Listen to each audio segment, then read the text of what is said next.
welcome to a teapot tour. I've never done this before. I just kind of had this idea because I figured at some point I'm going to want to build in a new teapot realm. And also in addition to that, you know, you just get sick of them after a while. I've been using the new Sumeru one for God knows how long at this point. Actually, God knows exactly how long it's been since 3.0. And I've built a build on every single island and it's time for me to move on. Except I'll probably redo this island before I commit to moving on. But regardless, let's go ahead and take a tour of every little build that I've done. All of these are already on my channel with replica codes and everything, but today we're just gonna take a little tour and I'm gonna talk about the ideas behind them and maybe some fun facts about each of them. So let's go ahead and start. This is the first island that I built in the Sumeru realm, and you can tell.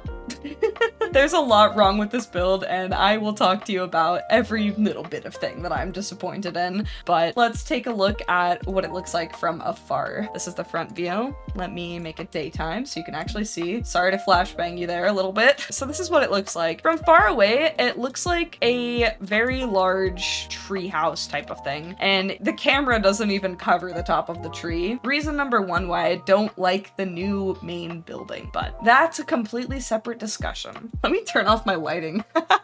You can't even tell what's going on with me right now. The main concept with this was to just try out some of the new furnishings. We've got the main deck area down here, and all of the lower deck is made using the new Sumeru themed buildings that are these kind of towers. I sunk them down underneath and made all of them into lower decks. I wanted it to be a big build, which means that I knew I'd probably be limited to the amount of decor that I would have left, and that was true because the entire base of this was about 6,000 load, which is more than half. At the same time, I thought it would be too big if I didn't sink them, so I went ahead and tried it out and figured I'd do kind of like a lower level and then an upper level. So let's go ahead and walk through though. One of the first things that I did was this stupid pond thing. For anyone who doesn't know, these are located on the left island and the right island, and they're really pretty, and I really wish they were just furnishings, but sadly they aren't. So when I saw this, I was like, I'm gonna incorporate it into my build. I'm gonna build right up next to it so it looks like it's part of the build, and yeah. Wait a minute, Mr. Postman! It didn't really work. This is the closest possible you could get to this, and it doesn't look cohesive, bestie. It doesn't work, but that's okay. You know, live and let live. So down here, we've got the main deck area, which starts with this first little walkway. When you come up, there's hedges lining everything. There's tons and tons of foliage and huge trees around. In the main area, I knew, once again, I would be very limited to my decor, so I figured, let's throw a fountain and a light down here. I'm not gonna have the load to be able to put lamps at every corner of this thing, so I'm just gonna clip one lamp into this main fountain right here, and I think it worked pretty okay. On the left-hand side is one of my favorite parts of the build, which is a kind of like swing thing, which was done clipping some of these poles in the air and then clipping the chair hanging underneath it. I think it looks really cute. I saw somebody else do this in a build and I had to try it myself. I love this little spot, especially next to this new tree with all of these like aerial root kind of things coming down from it. It just looks so cute. Then over here on the right side, we have a little tea area that we can sit down at, a nice main building. I love these buildings, by the way, because they have lights built into them and they don't look like the kind in some other buildings where there's like a lamppost like 5 feet away from the main door. They're just always hanging directly off of the buildings, which I think is really cool looking. Back in the back here, again, this stair walkway is another one of those Sumeru buildings. We have a walkway that leads over to this waterfall in the back, and then another clipped building which leads to the main lily pad thing, which again leads to another walkway, and you can go all the way to the top of the house. As you can see, I built the deck out a little bit and did a nice little loop here. My original plan was to clip a chair into this tree so you could actually sit up in the treetop, but that didn't work the way that I wanted it to, so I gave that one up. Overall, this build is kind of okay. I don't really like it that much. One of the main reasons that I don't like it is actually because of these Sumeru buildings with these big flower trees on them. When I first saw those, I was like, these are absolutely massive and will make the coolest ornaments and the coolest base for any build, because if you can build things around it and clip buildings inside of them, it's basically the largest tree asset we have in the game, right? So one of the things that I have wrong with this, I will show you right now, which is that these trees, hello? These trees actually are not rigged with like colliders. Well, they're rigged with colliders, but they're not rigged to like be climbable. So if you fly on top of them, you could actually just fly indefinitely because you can't land on them. So I could literally just stay here forever. If I kept pressing W, it would never let me land. It does this not just on the top of the tree, but underneath in this invisible area. I'm pressing W right now, and it doesn't let you go forward until about here. And even then, you can't climb the base of the tree. You can stand on this part apparently, but look, you can't climb it. And because of that, you can't really build in the upper area. For example, I used to have this one a lot closer to here because I like the concept of these leaves kind of cascading over the walkway, but you can't do that because if you try to have the leaves on the walkway, this kind of thing happens where it just kicks you off. So that was a little disappointing, but that was kind of the point of this build. I just wanted to learn, I wanted to try the new materials, check them out, and I think it ended up being kind of okay. I think I'm gonna rebuild a desert build on this island, look forward to that, but for the time being, you know, my first Sumeru build. It's special.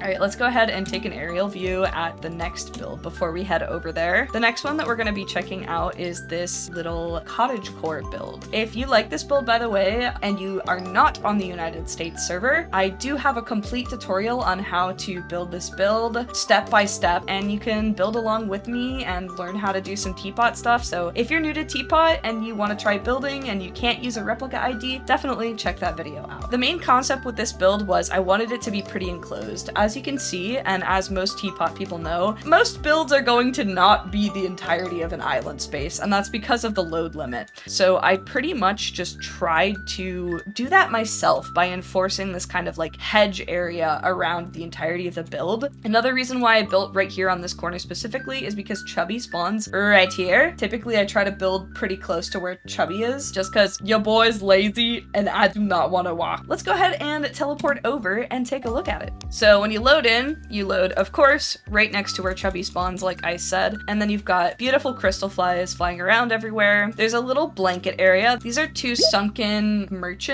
buildings. Then you can walk up the cobblestone path, up the stairs to the upper level of the build where there is again the house, which has mushrooms and flowers and ivy all over it. Cute little sitting area. And then version 2 of the deck that I tried to build in that first build. I just think it looks much better and much more cohesive in this build. And then of course the tried and true waterfall from the Pool of Sapphire Grace. It's really hard to build a build without it because water really just makes anything look better, and this is one of the very few items that you can use to add water to a build, so of course it's here. It's not a big build by any means, and it's pretty basic, but I do love how picturesque it is. You can pretty much just pop open the camera. This looks beautiful, you know? Venti standing by the little cottage house. The next two builds, by the way, are going to be based off of some form of media. So one of them is based off of Lord of the Rings, the other one is based off of a game. I will try my best to overlay some references, especially if you're unfamiliar with the media, what exactly they're supposed to be and what they're referencing in particular. So this is my Lothlórien build. Lothlórien is an elven city in Lord of the Rings, and it is extremely recognizable because of the way that it has these dome-like buildings and lots of spiral staircases amongst huge trees. Those were the main things that I really wanted to incorporate, and when these new Sumeru buildings came out, I had to do it. I really like the way that this build turned out because all of the blue and blue-based greens match really well, so I think the color story is really cohesive. Let's go ahead and teleport over and I will talk to you guys about what each thing is supposed to be. So over here on the right side, this is meant to be Galadriel's mirror. If you have seen the movies, you know the iconic scene where Frodo goes down and he is looking at Galadriel's mirror, and they have a nice little heart-to-heart and Galadriel is terrifying, and yeah, you love to see it. So I tried to reproduce that by putting the crafting table layered with, I think, some other like fountain well thing and then another fountain underneath that. Also, Lothlórien has a very magical feel to it, so I wanted to add a lot of this bioluminescent plant stuff, a lot of things that have really reflective or like high levels of bloom, and then things like these lanterns that are a glowy color that's maybe not so common in the wild and maybe more common in an elvish city.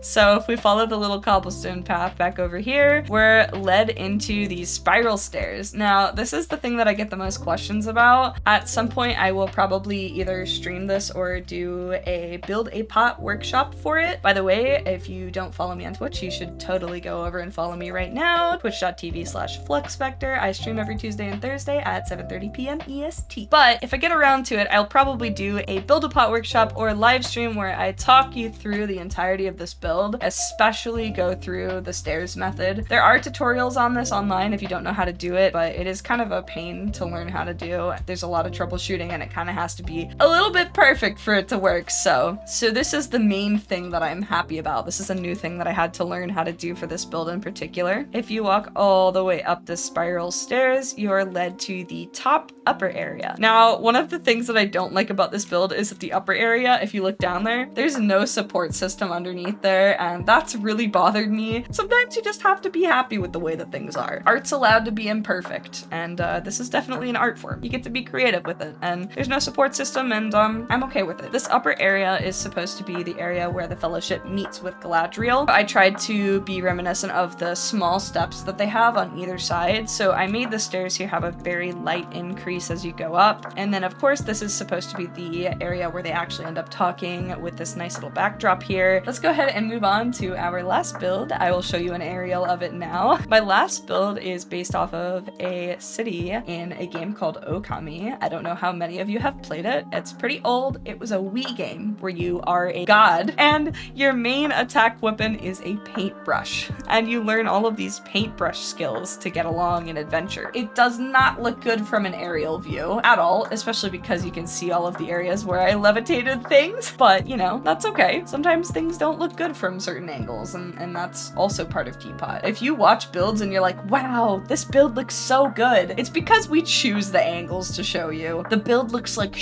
from other angles. So when we first load into the area in 𝗂𝗦𝗽, there is a save point system called an origin mirror, and I really wanted to make the teleport area an origin mirror per se, so I tried to build it as best as I could. Ponc'tan is a city of very small people, so a lot of things that are considered small to us as human beings are actually very large in Ponc'tan. One of those things was these giant maple leaves that are all over the town, and also there are giant berries everywhere. Realistically, they're just normal maple leaves and normal berries, but in Ponc'tan they look very, very big. When you load in, there is of course the exit area, which is implied with this little gate here. These are supposed to be those giant maple leaves that are scattered everywhere. And then the main part of the show, which is this big mushroom, mushroom that I built out of rocks. Also, there is a waterfall in the middle of Ponc'tan by the giant mushroom, but you can't really do waterfalls in Sereniteapot, so I decided that a fountain in the middle would suffice. Now, you'll also notice if you look up here,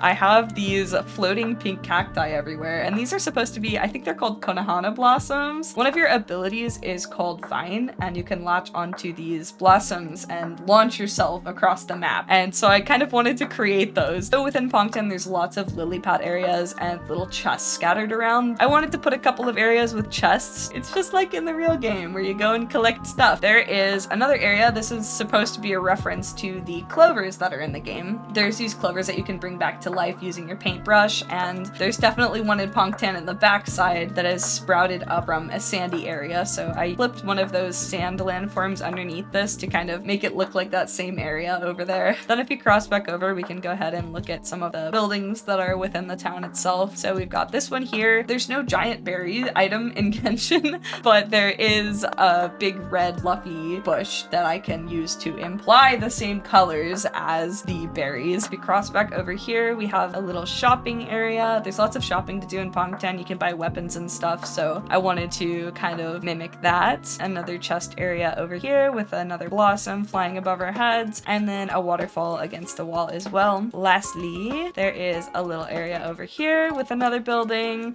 and these shells, by the way, are supposed to be like the shells that are in the game. Again, this build is a build that just like, I built it just for my own happiness because I love those games. You know, it looks ugly down there, but like we don't care, you know? Sometimes you just build the build. All of these builds are gonna be in the description. The links to the original video, if you want to try and mimic them, will be there, as well as the Replica ID. Once again, I am on the United States server, so if you are on a different server, sadly, you cannot use the codes, but I do have a tutorial for the Cottagecore house if that's one that you want to rebuild. Take care, guys. I hope you breathe lots of oxygen and drink lots of water. Bye.